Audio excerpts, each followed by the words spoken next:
Jaga solat ni, maksudnya usia kita 40 tahun, solat mesti jadi khusyuk. Jangan solat sambil lewa lagi. Bila kita usia 40 tahun, fokus terhadap solat kita. Macam mana nak khusyuk? Imam Ghazali kata, kalau nak khusyuk, bila kita solat, pastikan kita tahu makna. Yang pertama, tahu makna yang kita baca. Bila kita tahu makna, senang nak jadi khusyuk. Yang kedua, hadirkan hati. Imam Ghazali pesan, bila kita nak suruh jadi khusyuk dalam solat kita, hati kita ni jangan merayau. Jangan pergi tempat lain. Tapi hati kita ni, biar duduk dengan jasad kita. Hudurul qalb dipanggil. Menghadirkan hati waktu mana kita solat. سنخوض معاركنا معهم وسنمضي جموعا نردعهم ونعيد الحق المغتصب وبكل القوة ندفعهم وبكل القوة ندفعهم بسلاح الحق البتار سنحرر أرض الأحرار ونعيد الطهر إلى القدس من بعد الذل وذا العار من بعد الذل وذا العار سنخوض معاركنا معهم وسنمضي جموعا نردعهم ونعيد الحق المغتصب وبكل القوة ندفعهم وبكل القوة ندفعهم وسنمضي ندك معاقلهم بدبيل دام يقلقهم وسنمحو العار بأيدينا وبكل بسم الله الرحمن الرحيم الحمد لله رب العالمين والصلاة والسلام على أشرف الأنبياء والمرسلين وعلى آله وصحبه أجمعين سبحانك لا علم لنا إلا ما علمتنا إنك أنت العليم الحكيم يا عليم علمنا من علمك كما ترضى به عنا يا حليم خلقنا بخلق الحلم وحققنا بحقائق العلم اللهم علمنا ما جهلنا وذكرنا ما نسينا اللهم يسر ولا تعسر وتمم بالخير أما بعد.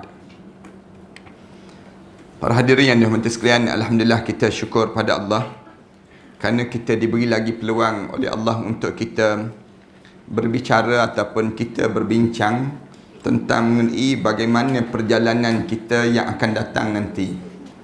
Perjalanan kita di padang mahsyar terutamanya, supaya bila kita belajar tentang perjalanan di padang mahsyar ini, kita akan betulkan jalan hidup kita di dunia ini. Kerana kalau kita salah di dunia ini, maka salah jugalah kita di padang mahsyar nanti. Jadi kita perlu untuk kita tahu suasana di padang mahsyar untuk kita betulkan di sini. Bila kita betulkan kat sini ni, insya-Allah Allah akan jadi permudahkan pada kita bila kita berada di alam barzah. Kemudian Allah akan bangkitkan kita di akhirat nanti di jalan yang benar yang dilalui oleh para nabi, para siddiqin dan para syuhada was salihin. Sebab itulah dalam perbincangan kita mengenai akhirat Allah ini, kita sampai pada bagaimana melintasi siratal mustaqim. Jalan yang jambatan titian sirat itu, sifatnya orang yang tidak dapat sifat tentang sirat itu sendiri, ataupun orang yang tidak dapat menyeberangi titian sirat itu dan orang yang dapat menyeberanginya. Sifat-sifat yang kita akan sampai pada itu, kasih sayang Nabi Muhammad sallallahu alaihi wasallam pada umatnya, titian dan pertanyaan sebelum siratal mustaqim, serta penjelasan terhadap surah Maryam ayat yang ke-71. Ini di antara tajuk yang kita nak bincang dalam perbincangan kita, macam mana titian sirat itu. Sebahagian ulama meriwayatkan bahawa tidak ada seorang pun dapat melintas siratul mustaqim hingga dia ditanya pada 7 titian. Disebut demikian. Sebahagian ulama disebut demikian. Tak ada seorang pun yang boleh sampai ke titian siratul mustaqim kecuali dia melalui 7 titian terlebih dahulu. Ulama-ulama sebut demikian. Pada titian pertama ditanya mengenai iman. Titian pada peringkat yang pertama tu kita akan ditanya tentang iman. Iman kesaksian tiada Tuhan selain daripada Allah. Yang ni dipanggil perkara yang paling asas dalam hidup kita. Yang ni Anda biasa sebut pada jemaah, kita jangan berbolak-balik kita dengan Islam. Jangan bercampurlah Islam ini dengan pahaman-pahaman selain daripada Islam. Siapa-siapa yang bercampur dengan pahaman selain daripada Islam, maknanya dia telah gagal di titian sirat yang pertama lagi. Di awal-awal lagi dia dah gagal. Jangan kita bercampur. Bila kita sebut Islam, Islam. Jangan kita campur. Saya Islam sikit, liberal sikit. Saya Islam sikit, kemudian sekular sikit. Jangan kita campur demikian. Ataupun nasionalis. Jangan campur. Al-Islam huwal Islam. Islam ni Islam. Bila kita sebut Islam, pada diri kita ni, Allah Subhanahu Wa Taala pesan pada kita, udkhulu fis silmi kaffah. Masuk Islam ni semua sekali. Ulama' cerita zaman-zaman sebelum daripada kita ini, mereka bercampur dengan pahaman Mu'tazilah, mereka bercampur dengan pahaman Qadariyah, Jabariyah. Zaman kita ni tak ada dah pahaman yang demikian, kita tak campur. Tapi pahaman kita ni kita campur dengan liberal, campur dengan nasionalis, campur dengan yang ism-ism ni. Ism-ism yang masuk ni lah yang menyebabkan kita jadi rosak. Di antara tanda kita campur, kita sambut semua agama, dia panggil. Tanda kita sambut. Bila datang Hari Raya Aidilfitri, kita sambut Aidilfitri. Datang Hari Raya Aidil Adha, sambut Aidil Adha. Datang Taipusam, sambut juga Taipusam dia. Ni maknanya, dia ni dah campur dah ni. Dah rosak dah. Padahal Allah dah sebut dah. Lakum dinukum waliyadin. Bagi kamu agama kamu, bagi mereka agama mereka. Tak payah peduli dah. Kamu orang bukan Islam, bila kamu nak sambut kami, kami tak marah. Kamu tak nak sambut pun kami tak marah. Tu kita kena pesan demikian pada mereka. Manakala kalau kita tak sambut agama kamu pun, kamu jangan marah. Kerana apa dia? Agama kita ni berbeza. Saling menghormati di kalangan kita demikian. Bila kita saling kita campur je, tak kira siapa pun. Kita ni kita campur, maka rosaklah iman kita. Iman di titian sirat yang pertama tu iman terlebih dahulu. Iman ini perkara yang paling utama yang perlu dijaga pada Allah. Jika dia melakukan dengan ikhlas dan sesuai antara perkataan dan perbuatan, maka dia selamat.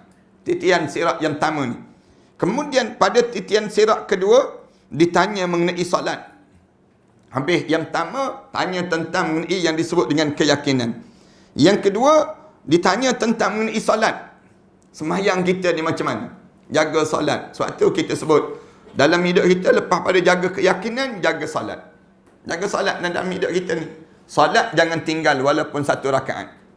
Yang pada diri kita, kena jaga sungguh. Orang yang paling payah nak jaga solat, orang perempuan. Orang perempuan payah nak jaga solat. Bila payah nak jaga solat? Bila dia uzur. Bila dia uzur, dia payah nak jaga solat. Kerana darah kotor tadi kering pukul berapa? Yang kadang-kadang darah kotor ni kering pukul 12 tengah malam. Masa tu dia dah tidur. Dia dah tidur. Kemudian dia nak jaga, nak bangun. Waktu tu waktu isyak lagi. Dia kena jaga solat isyak lagi. Tiba-tiba dia bangun, dah subuh. Dia tinggal waktu isyak. Dia bangun mandi, kemudian dia terus solat subuh. Dia tinggal solat isyak. Yang ni payah nak jaga. Kalau kerjaya, lagi payah. Katakanlah darah kotor kering pukul 9 pagi. Pukul 11 pagi.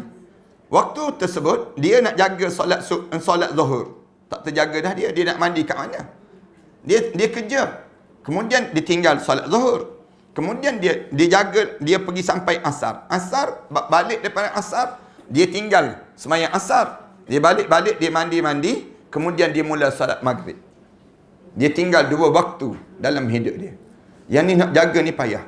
Orang perempuan kena alert sangat terhadap masa-masa dia uzur. Masa-masa kita dalam keadaan demikian. Tambah kadang-kadang dia uzur, tapi dia tak faham darah ni darah uzur ke darah istihadah. Pun sama juga. Ramai di kalangan kita, dia tak boleh beza di antara darah kotor dengan darah sakit. Bila dia tak boleh beza di antara darah kotor dengan darah sakit, dia nampak, dia rasa ni darah kotor, tapi darah tu darah sakit. Darah istihadah. Masa dia kena solat, tiba-tiba dia tinggal solat. Yang ni yang jadi payah dan keliru dalam hidup mereka. Sebab tu, ulama ditanya lagi. Habis tu siapa yang kena jaga saat sebegini? Suaminya. Ulama-ulama kata suami kena jaga, suami kena alert sangat. Kejut isteri dia. Ni dah hujung dah ni, bangun. Siapkan, cuba cek betul-betul dalam keadaan solat kita ni macam mana. Takut nanti solat tertinggal solat isyak. Suami kena sibuk tanya soalan demikian. Jangan sibuk tanya, dah kering ke belum, dah kering ke belum. Nak sebutnya soalan yang demikian. Tanya soalan dengan isteri kita je, tanya dia macam mana terhadap solat. Solat tu kena jaga sangat. Suami dan juga, manakala isteri, dia kena jaga suami kat mana? Suami, dia jaga isteri kat sini, bahagian solat. Manakala isteri jaga suami waktu mana semayang subuh. Semayang subuh, bangun solat subuh, isteri kejutkan suami. Ulama-ulama sebut demikian. Kerana suami dia balik lewat malam, kerana dia ada program, kecuali dia pergi duduk kedai mamak, tu tak boleh, tak diambil kira. Suami yang dia balik lewat, kerana apa dia? Kerana dia ada program usrah, dia ada program mukhayyam, tamrin dan sebagainya, dia balik lewat. Misal contoh je. Di waktu itu yang kejutkan suami siapa? Isteri kejutkan suami. Isteri kejut suami, bangunkan suami, suami bangun pergi kejut anak-anak. Itu kaedah dalam kehidupan kekeluargaan. Satu, Islam larang jangan bercerai. Bila bercerai, siapa nak kejutkan anak? Siapa nak tidurkan anak? Islam nak suruh kita ni hidup dalam keadaan tersusun. Manakala suami pula dia diajar supaya jaga terhadap solat isteri dia. Jaga solat isteri dia, mainkan peranan sangat pada diri dia. Jaga solat, jaga aurat isteri dia supaya isteri dia tidak terhumban ke dalam neraka Allah SWT. Ni kena buat kursus untuk suami isteri lah dia panggil. Dalam baru boleh faham tanggungjawab di antara satu sama lain. Pada titian kedua ditanya mengenai solat. Jaga solat, solat fardu. Jaga solat fardu. Bila kita dah usia 40 tahun, pastikan jangan tinggal solat berjemaah. Usia 40 tahun bagi orang lelaki. Orang lelaki jaga solat berjemaah. Kemudian usia 60 tahun, jangan tinggal lagi solat tahajud malam. Jangan tinggal lagi solat tahajud malam. Siapa yang sampai usia 60 tahun, dia dah sampai saat mana dia akan melalui masa sakaratul maut dalam hidup dia. Jadi bagi meringankan sakaratul maut, maka kita diajar supaya jaga solat tahajud. Dan kita diajar supaya pastikan jangan tertinggal lagi tiap-tiap malam solat tahajud untuk diri kita demikian. Ni tanda-tanda kematian seorang bila sampai umur 60 tahun. Sampai 60 tahun confirm masa mati. Bukan masa untuk lagi kita bergerak senda. Sampai usia 60 tahun kita kena tahu dah, kita jangan sibuk lagi nak tanya pada orang siapa juara Gegawa Ganza, jangan sibuk lagi. Jangan sibuk lagi nak tanya soalan-soalan kat mana lagi pasar raya yang buat potongan harga. Jangan sibuk lagi, sibuk pada kita nak makan apa dia. Sibukkan pada kita tanya keluarga kita, bila kita meninggal dunia, kamu nak kebumikan jenazah Ummi kat mana? Tanya anak-anak kita ni, tanya anak-anak kita, bila kita meninggal dunia, siapa yang nak solatkan jenazah Ummi? Siapa yang nak usung jenazah Ummi? Kita dah siap dah SOP. Yang waktu mana kita meninggal dunia, apa benda yang dia nak kena buat. Dan siapa di kalangan anak-anak kita yang sanggup untuk duduk atas kubur kita di malam tamu. Malam kedua siapa? Malam ketiga siapa? Anak-anak kita yang sanggup duduk atas kubur kita, membacakan doa pada kita. Biar anak-anak kita tanya, malam ni, malam tak sanggup. Malam tak sanggup, kalau siang boleh tahan juga. Siang. Kenapa malam? Malam tu kita cerita kemudian nanti insya-Allah. Kenapa malam tersebut? Pada titian kedua ditanya mengenai solat. Jika dia melakukan dengan sempurna, maka dia akan selamat. Jaga solat ni maksudnya usia kita 40 tahun, solat mesti jadi khusyuk. Jangan solat sambil lewa lagi. Bila kita usia 40 tahun, fokus terhadap solat kita. Macam mana nak khusyuk? Imam Ghazali kata, kalau nak khusyuk, bila kita solat, pastikan kita tahu makna. Yang pertama, tahu makna yang kita baca. Bila kita tahu makna, senang nak jadi khusyuk. Yang kedua, hadirkan hati. Imam Ghazali pesan, bila kita nak suruh jadi khusyuk dalam solat kita, hati kita ni jangan merayau. Jangan pergi tempat lain. Tapi hati kita ni, biar duduk dengan jasad kita. Hudurul qalb dipanggil. Menghadirkan hati waktu mana kita solat. Jangan Allahu Akbar, hati dalam giant lagi misalnya. Allahu Akbar, kitanya sedang mengayau dekat pasar malam lagi. Jangan, biar hati kita, waktu mana kita solat, hati itu dekat tubuh badan kita. Dua. Yang ketiga, macam mana nak jadi khusyuk dalam solat? Kita rasa besarnya Allah. Ta'zim billah. Rasa besar sungguh Allah. Sebagaimana seorang yang diri depan raja, seorang tentera yang diri di hadapan generalnya. Dia akan berdiri dalam keadaan rasa besarnya general dia tersebut. Ini di antara caranya. Yang keempat, biar kita rasa malu. Biar dia rasa malu. Malu kitanya diri di hadapan Allah. Kita rasa malu, ya Allah. Teringat balik dosa kita. Aku ni kotor, ya Allah. Aku ni najis, ya Allah. Banyak dosa aku. Tapi aku kena berdiri juga depan kamu, ya Allah. Rasa malu. Bila kita rasa malu dalam diri kita menghadap depan Allah, waktu salat, khusyuk itu akan datang. 4. Yang kelima, nak jadi khusyuk dalam salat kita ni, kita diajar supaya kena rasa al-haya. Kemudian yang keempatnya, yang kelima, kita diajar supaya kita kena ada raja, harap. Harapnya, ya Allah, aku ni tak layak masuk dalam syurga kamu. Tapi aku ni sendiri, ya Allah, mengharapkan agar aku ni layak masuk dalam syurga kamu, ya Allah. Kita ni tak layak. Tengok pada muka kita, rupa kita ni tak ada gaya kita ni. Tapi, ya Allah, aku harap aku ni ahli syurga juga, ya Allah. Kita letak juga rajak, dia panggil. Rajak ni kena ada pada diri kita. Kemudian, yang tadi anda sebut tadi, 5 kan? Dia ada 6. Yang ke-6 tu anda tak ingat. Yang ke-6 tu, insyaAllah, bila kita ingat, kita sebut balik, insyaAllah. Imam Ghazali kata ada 6 cara nak jadi khusyuk dalam solat. Pada titian ketiga, ditanya mengenai puasa bulan Ramadan. Titian nak masuk ke Siratal Mustaqim tu, ditanya 3. Titian yang ketiga, ditanya tentang puasa bulan Ramadan. Jika dia melakukan dengan sempurna, maka dia akan selamat. Kesempurnaan puasa Ramadan ini dengan kita banyakkan puasa sunat. Jangan kita malas untuk puasa sunat. Bila kita rajin puasa sunat, sempurnalah bulan Ramadan. Ramadan kita ni payah nak jadi sempurna bulan Ramadan kalau kita tak puasa sunat. Sebab tu Islam galakkan kita ni puasa sunat. Puasa sunat 6.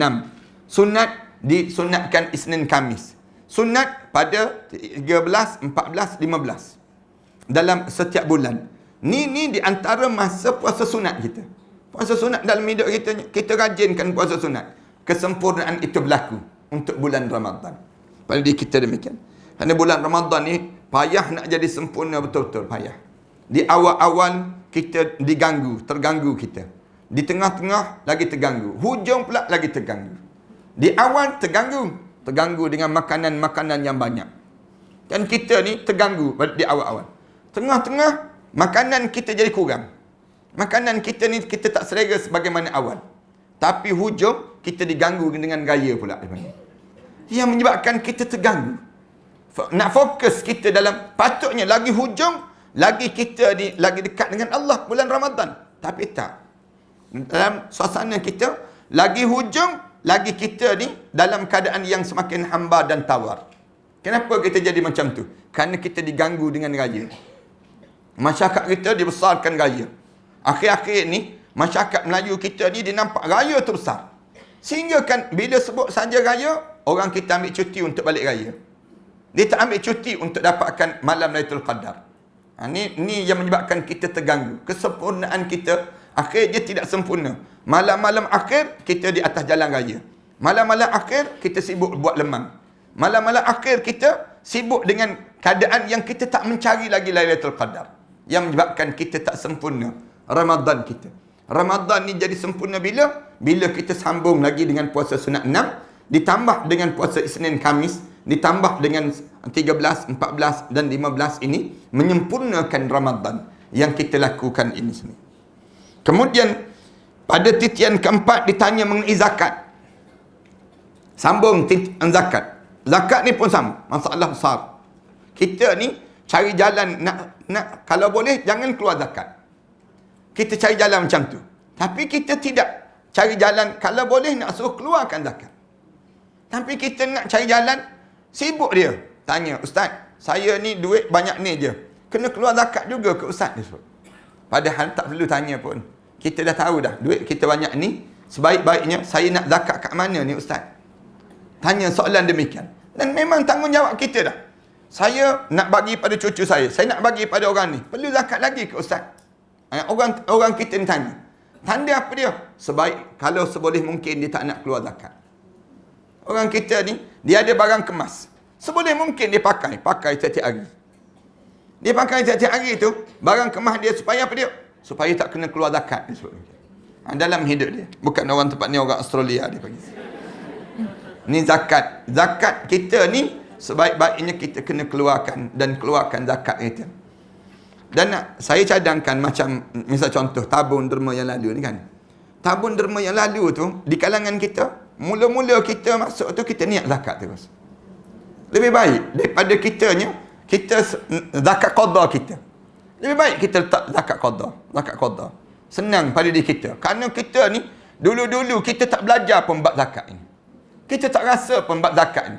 Sekarang ni kita, bila kita dengar ni, oh kena zakat. Baru kita terfikir dalam diri kita ni, untuk kita nak keluarkan zakat.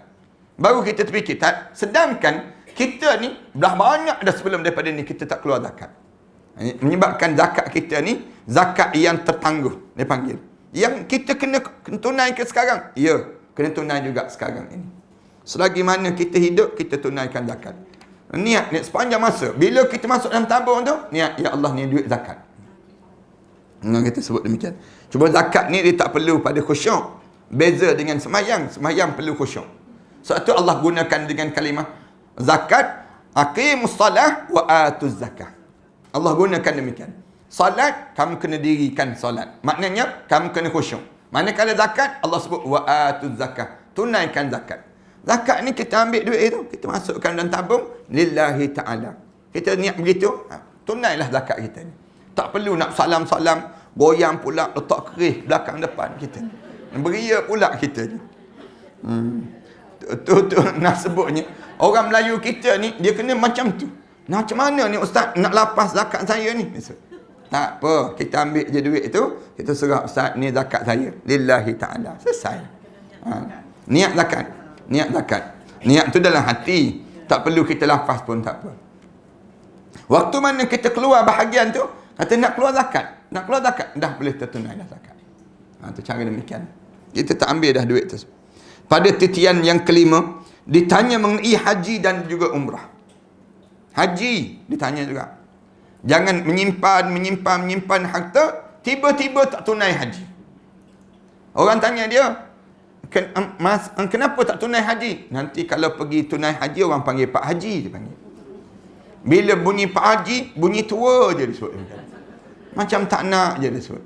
Dia buat alasan dia tu banyak. Tak tunaikan haji. Tempat lain dia boleh pergi. Dalam dunia ni tempat lain semua dia boleh pergi. Haji masalah. Kalau nak pergi buat haji, tambah dengar pula cerita orang yang cerita pergi buat haji ni dekat dengan padang Arafah, kesian sangat disebut. Dekat Mina lagi kesian. Lalu dia dengar je cerita macam tu, berat diri dia untuk nak melaksanakan haji. Islam lagang. Jangan begitu. Bila kita dah sampai masa, kita tunaikan haji. Bila tunaikan haji, buat yang terbaik. Guna rezekinya Allah bagi pada kita yang terbaik. Jangan kita pergi tempat yang muassasah. Kalau kita ada rezeki. Kecuali kita tak ada rezeki, memang rezeki kita sekadar untuk muassasah. Pergilah tempat muassasah. Tapi kalau rezeki kita ni, duit kita simpanan banyak. Tapi nak buat haji, pergi pilih muassasah. Yang kamu pilih yang tempat demikian. Yang ni jangan. Kerana kamu pergi ambil tempat orang miskin. Kamu pergi ambil tempat orang yang susah. Orang susah tak boleh pergi tempat kamu, tak boleh. Manakala kamu pergi ambil tempat dia, posisi dia. Padahal kamu ada rezeki. Bila kamu ada rezeki, guna rezeki kamu ni untuk taat pada perintah Allah. Orang kita kan dia sayang. Dia kata kalau pergi muassasah murah sikit dia sebut. Kalau pergi dengan yang disebut dengan package, menyebabkan mahal sikit. Harga 23,000, 25,000. Sampai ada yang package sampai 100,000 dan sebagainya. Padahal rezeki dia ada. Allah bagi dah rezeki untuk dia. Kamu buatlah yang terbaik dalam hidup kamu. Ni kena fahamlah konsep ni. Jangan kita salah faham. Ramai orang kita ni, dia kata pergi muassasah rasa susah sikit. Muassasah kan susah. Dia sebut demikian. Muassasah dia. Nak jadi menyusahkan pada dia. Siapa yang suruh buat susah tu? Islam bukan nak suruh kita buat susah. Islam nak suruh kita buat senang. Ibadah haji ni memudahkan. Demikian juga umrah. Demikianlah dalam hidup kita. Dan ada orang tanya lagi, mana perlu buat ustaz? Haji ataupun umrah terlebih dahulu? Ada orang sebut kena buat haji dahulu baru boleh buat umrah. Orang sebut demikian. Ana sebut tak semesti. Kita ni kalau ada rezeki sampai umrah, buat dulu. Buat latihan dulu. Umrah ini sendiri. Bila kita dah sampai satu masa, memang kita kumpul. Dalam masa yang sama kita kumpul untuk haji. Maka sampai cukup masa dia, buatlah haji. Tunaikan haji pada diri kita. Jangan terikat. Dalam amal ibadah ni Allah memudahkan, bukan Allah menyusahkan. Haji. Kemudian titian yang kelima. Jika dia melakukan keduanya dengan sempurna, maka dia selamat. Siapa-siapa yang dia buat haji dengan betul-betul, haji yang makbul di sisi Allah. Haji yang mabrur di sisi Allah. Laisal jaza illal jannah. Tak ada balasan untuk dia kecuali syurga Allah Subhanahu Wa Taala. Kemudian pada titian yang keenam, ditanya mengenai mandi dan juga wuduk dalam hidup dia. Mandi janabah. Maksudnya bukannya tanya berapa kali mandi sehari, tidak. Tapi ditanya, bagaimana mandi kamu? Kamu mandi itu betul tak betul? Dengan cara agama. Agama suruh mandi beginikah? Sebab ramai orang kita ni tak faham konsep mandi. Kadang-kadang darah kotor tu kering dah lama dah. Dah 2-3 hari dah baru dia nak mandi. Ada juga begitu. Saya terjumpa dah 2-3 orang. Orang perempuan yang tanya saya soalan, dia kata saya lepas pada 2-3 hari baru saya mula mandi. Macam mana Ustaz? Habis kamu solat bila? Lepas tu lah saya solat. Tak boleh, tak betul.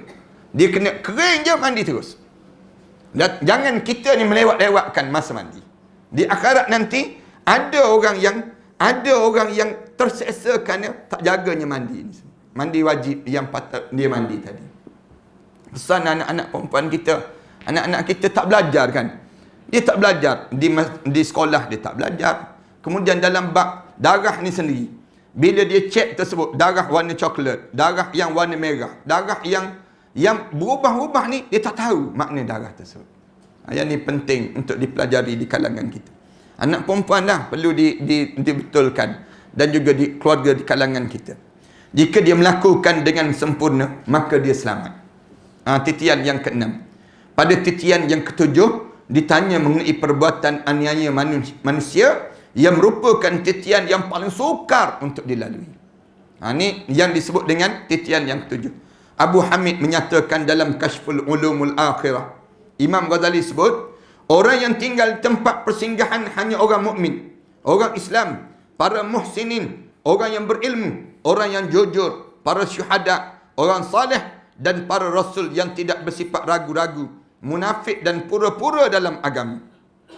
Allah Ta'ala berfirman pada mereka, wahai orang yang berhenti, siapakah Tuhan kamu semua?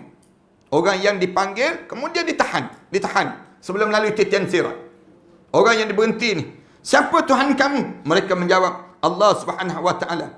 Ditanya pada mereka, adakah kamu semua mengenali Allah? Mereka menjawab, ya. Lalu di sebelah kiri arasy diperlihatkan mereka malaikat yang diletakkan pada lekukan ibu jarinya 7 lautan, maka tidak akan penuh kerananya. Dengan izin Allah Subhanahu Wa Taala, malaikat itu berkata, aku adalah Tuhan kamu semua. Mereka menjawab, kami berlindung kepada Allah daripada kamu. Kemudian daripada sebelah kanan arasy diperlihatkan pada mereka malaikat yang jika pada lekukan jarinya diletakkan 14 lautan, maka tidak penuh olehnya. Dengan izin Allah, malaikat itu berkata, aku adalah Tuhan kamu semua. Mereka menjawab, kami berlindung kepada Allah daripada kamu. Lalu Allah Subhanahu Wa Taala memperlihatkan bentuknya dalam rupa yang bukan seperti mereka kenal. Mereka mendengar Allah Subhanahu Wa Taala ketawa. Lalu mereka semua sujud. Allah Subhanahu Wa Taala berfirman, selamat datang kepada kamu semua. Allah Subhanahu Wa Taala lalu mengarahkan mereka menuju ke syurga, dan mereka mengikutnya serta berjalan melintasi titian siratal mustaqim. Ketika itu manusia melintas berduyun-duyun. Para rasul, para nabi, orang jujur, para syuhada, orang mukmin, orang yang berilmu dan orang Islam. Di antara mereka ada yang ditelungkupi wajahnya, ada yang ditahan di Al-A'raf, dan ada pula yang jauh daripada kesempurnaan imannya dalam melalui titian siratul mustaqim. Ada yang melalui dalam masa 100 tahun. Lalu di atas titian sirat itu selama mana? 100 tahun lalu. Ini keadaan yang dilalui. Ini suasana yang kita akan lalui di padang mahsyar Allah. Bila sampai nak melalui titian sirat tu, Allah tahan. Yang ni ditapih lagi. Tapih lagi. Tanya lagi. Kemudian ada yang pergi yang disebut dengan Al-A'raf. Ada yang lalu saja titian sirat. Nabi-nabi Rasul mula bergerak. Allah kata gerak. Yang jatuh tu jatuhlah. Jatuh dalam kawah neraka. Kemudian yang dalam keadaan berhenti ni lalu titian sirat. Lalu titian siratal mustaqim. Ulama-ulama sebut demikian. Ulama ditanya, titian siratal mustaqim tu kat mana? Dia tanya balik. Titian siratal mustaqim tu kat mana? Ulama bagi tahu, yang pertama titian sirat yang pertama. Titian sirat ni lah yang pertama. Lepas titian sirat masuk syurga terus ke? Tak. Dia berhenti dahulu. Dia ada perhentian. Di perhentian ini ada lagi jambatan untuk nak lalu. Itu yang menyebabkan, yang ni yang dibincang ni. Yang kita bincang ni, berhenti itu, kemudian ada titian lagi untuk nak masuk dalam syurga Allah SWT. Yang titian itu, yang disebutnya, ada yang lalu dalam masa 1000 tahun. Ada yang lalu dalam 100 tahun. Namun api neraka tidak membakar orang yang melihat Tuhannya dengan jelas. Api neraka.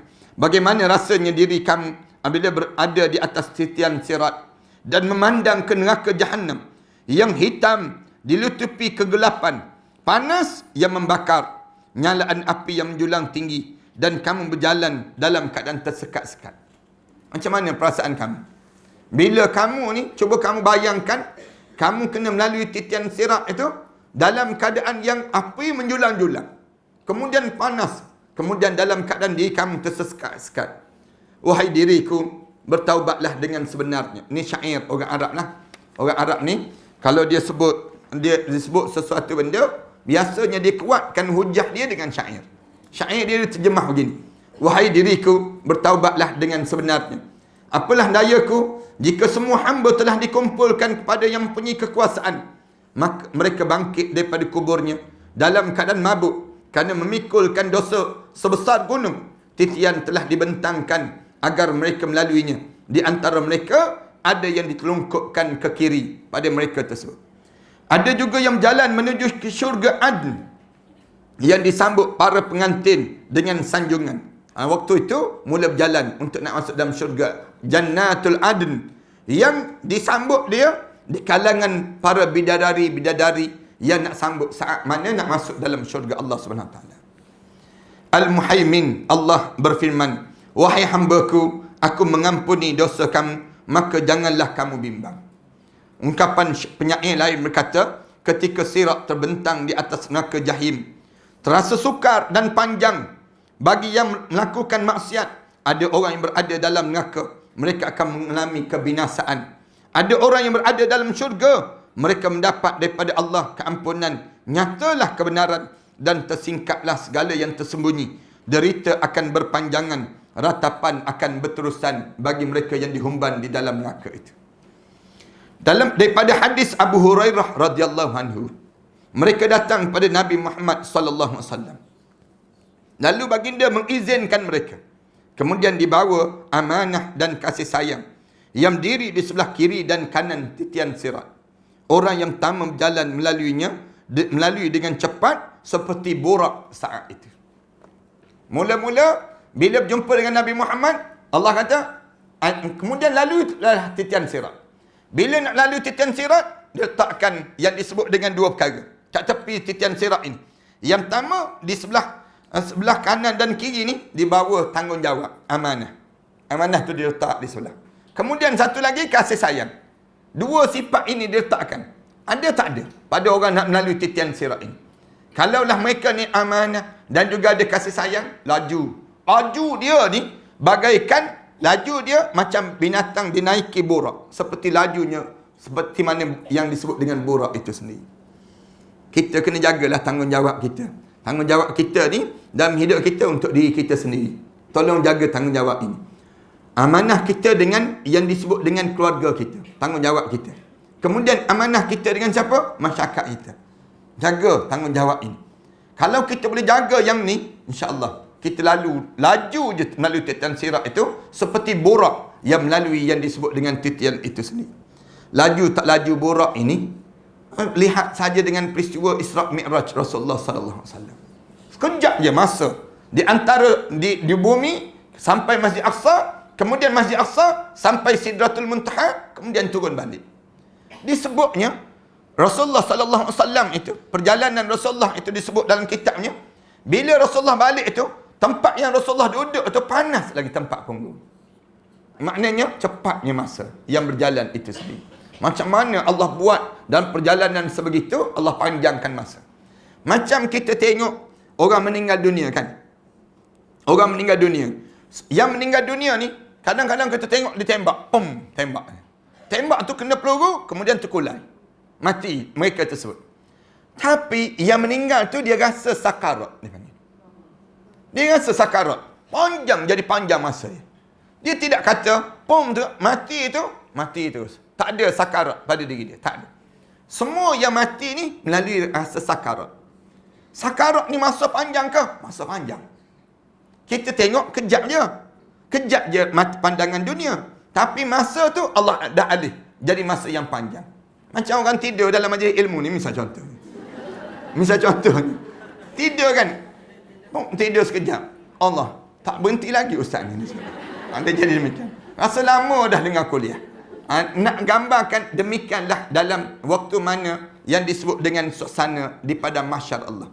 Bila melalui titian sirat tu, lajunya, cepatnya dia tersebut masuk dalam syurga selaju binatang burak. Kenapa? Kerana dia jaga dua perkara. Atas dunia ni jaga dua perkara. Yang pertama, jaga tanggungjawab. Yang kedua, jaga yang disebut rasa kasih sayang. Jaga pada diri kita demikian. Kasih sayang ni, jangan suka nak mencela orang. Jangan suka mempelekehkan orang. Ambil dalam surah Al-Hujurat itulah, ayat yang ke-11.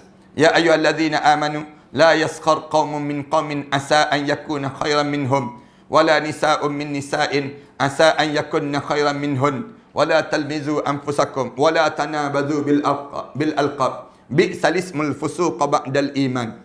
Ini dalam surah Al-Hujurat tu, Allah Subhanahu wa taala cerita jelas-jelas tentang mengenai apa dia? Orang yang hilang rasa kasih sayang. Rasa kasih sayang dalam hidup kita ni, bagaimana? Kita mempelekehkan orang. Kita memandang orang lemah. Allah kata, la yaskhar qaumun min qaumin.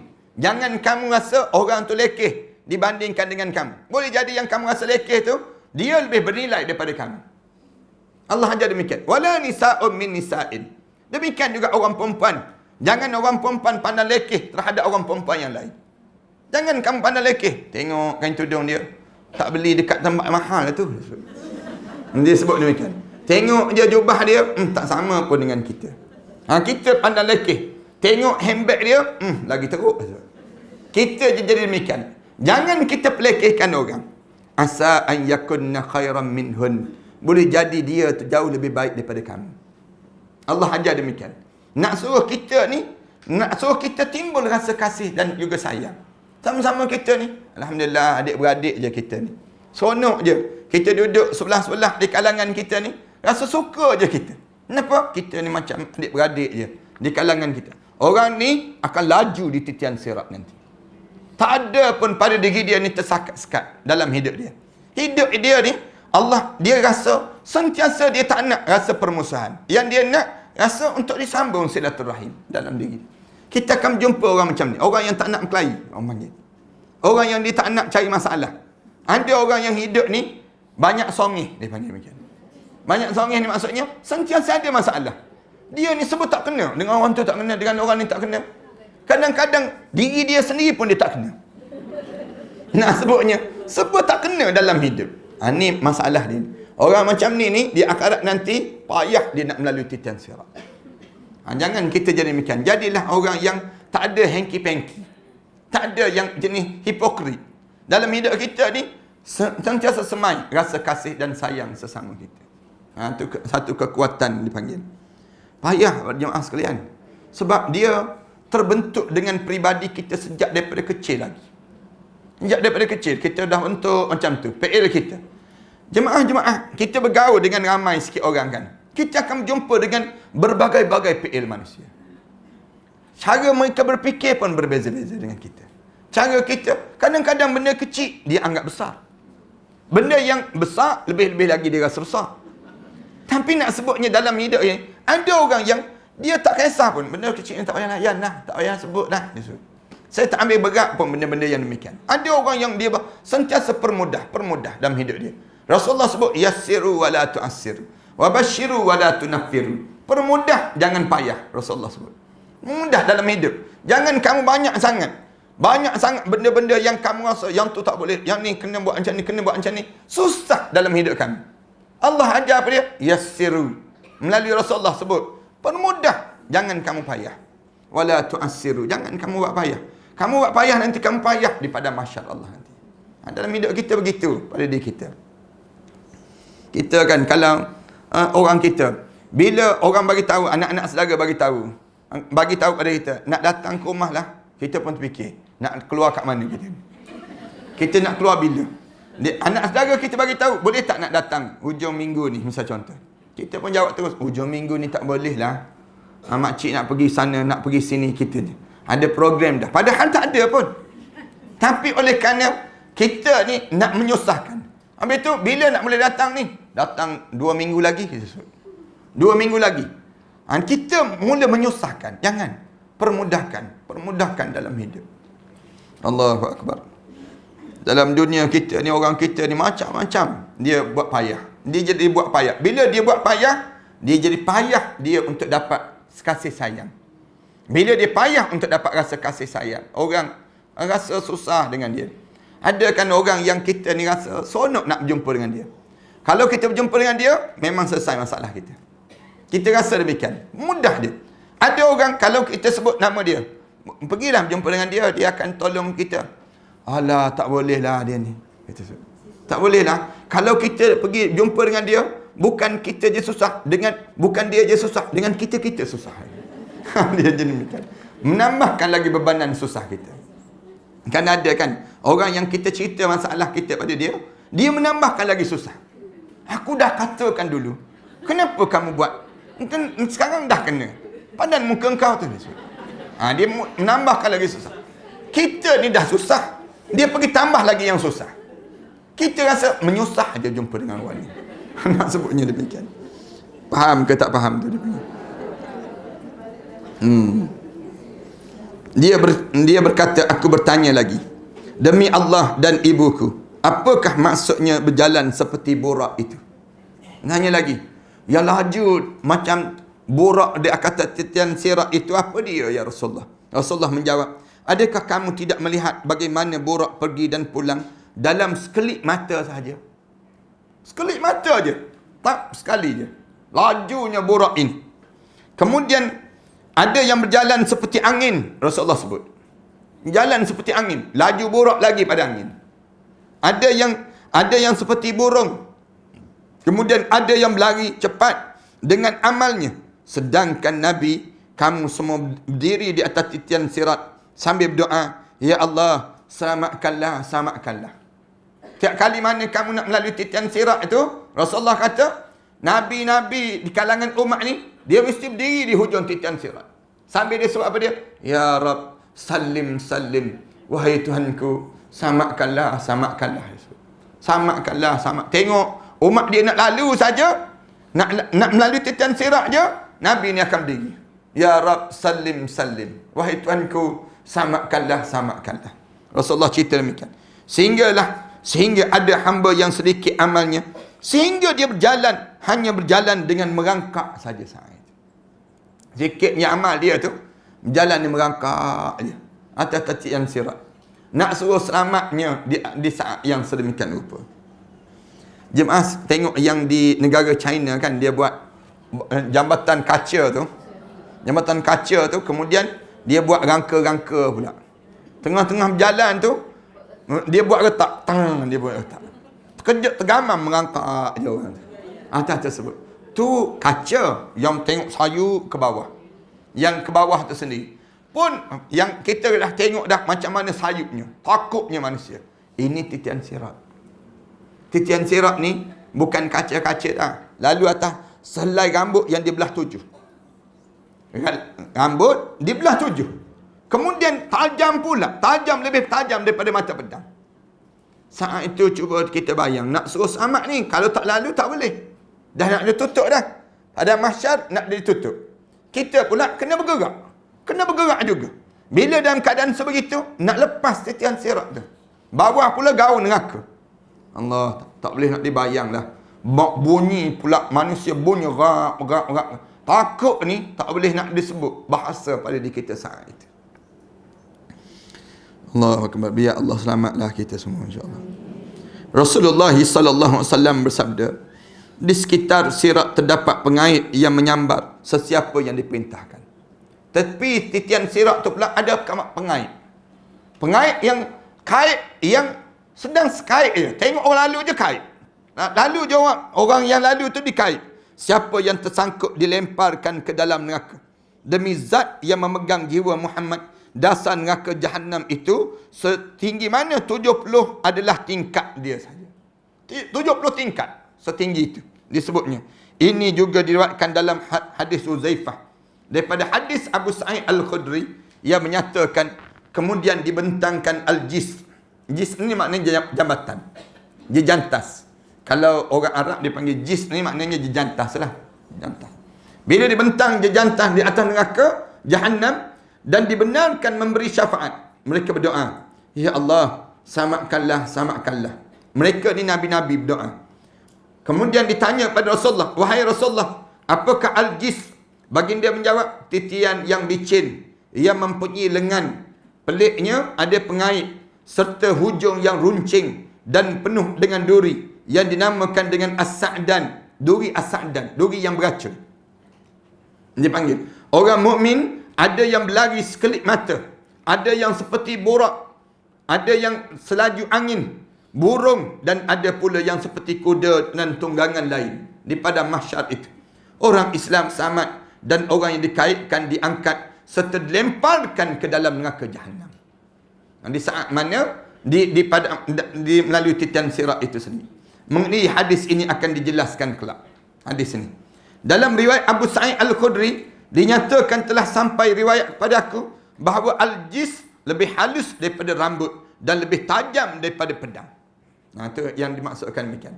Al-Jis itu macam mana jambatan titian sirat itu? Lebih halus daripada rambut, lebih tajam daripada tajamnya pedang itu sendiri. Dalam riwayat lain oleh Muslim dinyatakan lebih nipis daripada rambut. Lebih nipis daripada rambut. Allah, macam mana lah. Cuba try dah berjalan atas rambut hari ni. Jalan nak tengok macam mana. Boleh tak boleh. Jalan atas tali pun tak boleh dah. Ini kan jalan atas rambut. Diriwayatkan daripada Abu Sa'id Al-Khudri. Dia berkata, boleh jadi kita katanya, habis tu nak berjalan macam mana Ustaz? Logik ni tak boleh. Logik ni tak boleh. Tak, kita lalu ini dengan amalan, bukan kita berjalan, kita lalui itu dengan latihan yang kita buat ni tak. Tapi kita lalu di titian sirat tu semua berdasar pada amalan. Sebab apa laju macam angin? Sebab amalan kita ni tak berhenti pun dalam kita melakukan perkara yang soleh. Kenapa merangkak dia?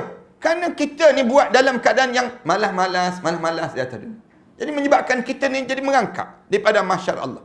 Ada yang laju, ada yang berjalan dalam keadaan stabil berdasar pada amalan kita di dunia ini. Kita ni kan cuba kita perhati di kalangan kita. Ada orang yang bersungguh-sungguh dalam dia nak mendapatkan redha Allah. Ada di kalangan kita ni sambil lewa je. Sambil lewa je. Baca Quran pun sambil lewa je. Dan di akhirat nanti sama juga. Dia akan jadi sambil lewa je pada diri dia. Ada orang yang dia buat, dia yakin tak yakin, percaya tak percaya. Jadi lambat pada diri dia untuk sampai. Amalan di kalangan kita ni, ada orang yang bersungguh-sungguh. Saya buat contoh orang yang bersungguh-sungguh siapa? Orang yang boleh bangun tahajud tiap-tiap malam. Tiap-tiap malam di kalangan kita kan. Ada di kalangan kita ni, tiap-tiap malam dia boleh bangun tahajud. Ada di kalangan kita, kalau kita tanya pada dia, macam mana kamu boleh buat tiap-tiap malam? Saya fikir saya tak ada peluang lagi lepas pada ini. Inilah peluang pada saya. Lalu saya lakukan. bersungguh-sungguh. Ada orang yang kita tanya dia, buat tiap-tiap malam ke? Tak. Sekali sebulan je saya buat, dia sebut. Saya ni sekali setahun pun satu rahmat. Dia sebut demikian dalam hidup dia. Kita tanya kenapa jadi macam tu? Dia akan jawab apa dia? Dia akan jawab, saya ni berdasar pada saya kadang-kadang saya percaya, kadang-kadang saya tak percaya. Dia sebut. Dasar pada amalan ini sendiri. Sebab tu kita ni, bila kita belajar, tanamkan keyakinan. Tak dalam diri kita ni, aku kena buat. Dan aku mesti dapatkan syurga. Bila aku kena dapat syurga, bersungguh-sungguhlah di kalangan kita. Allahu Akbar. Dalam amalan kan berbeza-beza orang. Macam kita tengok orang berniaga lah. Ada orang berniaga bersungguh-sungguh. Ada orang berniaga sambil lewa je dia berniaga. Dia ada jenis demikian. Ada orang yang bersungguh-sungguh tu kita boleh tengok cara dia berniaga. Dia siapkan dengan branding dia, siap dengan tempat dia. Dia bersungguh-sungguh dalam dia berniaga. Ada orang yang berniaga ala kadar je. Ala kadar je yang dia buat tersebut. Tapi ada orang beli, ada orang tak beli. Pada diri dia, demikianlah dalam hidup kita. Kita berniaga dengan Allah setiap hari. Setiap hari ni, bersungguh tak bersungguh pada diri kita. Orang yang bersungguh tu, sentiasa dia nak. Tamak dalam kehidupan dia untuk akhirat Allah. Yang tak bersungguh tu, orang tanya dia, nak masuk syurga? Nak. Kalau tak boleh nak buat macam mana? Tak apa je lah. Dia sebut demikian. Sambil lewa je dia. Masuk neraka nak? Tak nak. Habis tu kalau kena masuk je lah. Kalau kena masuk je lah. Senang je dia. Tak ada rasa takut, tak ada rasa. Kalau orang sungguh-sungguh, orang kata, kalau kena masuk, tak nak masuk. Heret macam mana pun tak nak masuk. Itu maknanya kesungguhan dalam diri dia. Untuk dia nak, dia boleh masuk syurga dan dia terjauh daripada neraka Allah SWT. Kemudian diriwayat daripada Abu Sa'id Al-Khudri, dia berkata, aku mendengar Rasulullah sallallahu alaihi wasallam bersabda, sirat dibentangkan di antara dua pinggir neraka Jahannam. Di atas duri seperti duri pohon as-sa'dan. Lalu manusia melaluinya. Ada orang Islam yang selamat dan dikait dengannya. Kemudian selamat dan ada pula yang dikait dengannya lalu dilemparkan ke dalam neraka Jahannam itu. Na'udzubillah min dzalik. Ibnu Al-Mubarak meriwayatkan daripada Hisham bin Hassan, daripada Musa, daripada Anas, daripada Ubaid bin Umar, bahawa sirat terbentang di atas neraka Jahannam seperti pedang, dan pada kedua sisinya terdapat pengait yang hujungnya runcing. Kedua tepi itu ada yang kait itu pula tajam yang dikait tadi.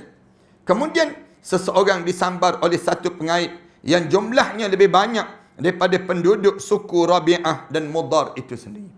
Disebut demikian.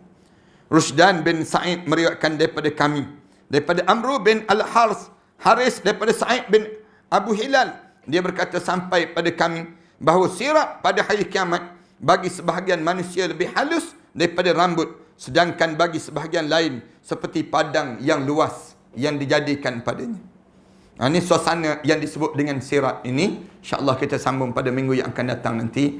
Mudah-mudahan Allah jadikan kebaikan yang terusan pada kita insyaAllah. Wa sallallahu ala sayyidina Muhammad wa ala alihi wa sahbihi wa sallam. Walhamdulillahi rabbil alamin. Bismillahirrahmanirrahim. Alhamdulillahi rabbil alamin. Wassalatu wassalamu ala rasul amin wa ala alihi wa sahbihi ajma'in.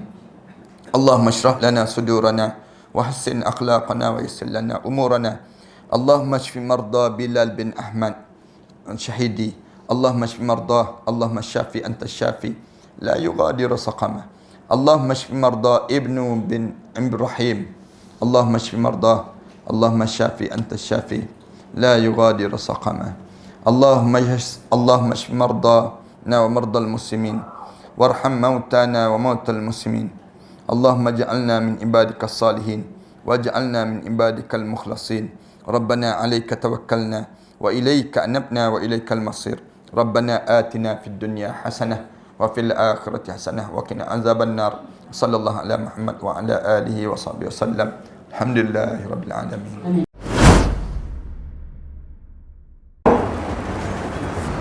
Assalamualaikum warahmatullahi taala wabarakatuh. Alhamdulillah wassalatu wassalamu ala Rasulillah wa ala alihi wa man walah wa ba'd. Sahabat-sahabat sekalian, bangunan yang saya berada ini merupakan bangunan yang kita bercadang untuk mewakafkan, dan kita beli dan kita wakafkan. sejumlah lebih kurang 5 juta kita perlukan 3 blok terhadap kawasan ini. 3 blok ini kita telah bersedia untuk membayarnya setelah mana 3 bulan yang akan datang nanti. Saya mencari seramai lebih kurang 1,000 orang para pewakaf yang berjumlah sebanyak 5,000 setiap seorang. Hubungi talian ini dan setiap nama itu kita akan letakkan di bawah nama-nama Allah. Kemudian kita akan tampalkan di dinding terhadap bangunan ini, dijadikan untuk kemudahan bagi siapa yang berniat untuk mewakafkan bangunan ini. Tuan-tuan jangan risau. Selama mana ada bangunan ini, selama itulah pahala kita akan berpanjangan dan berpanjangan.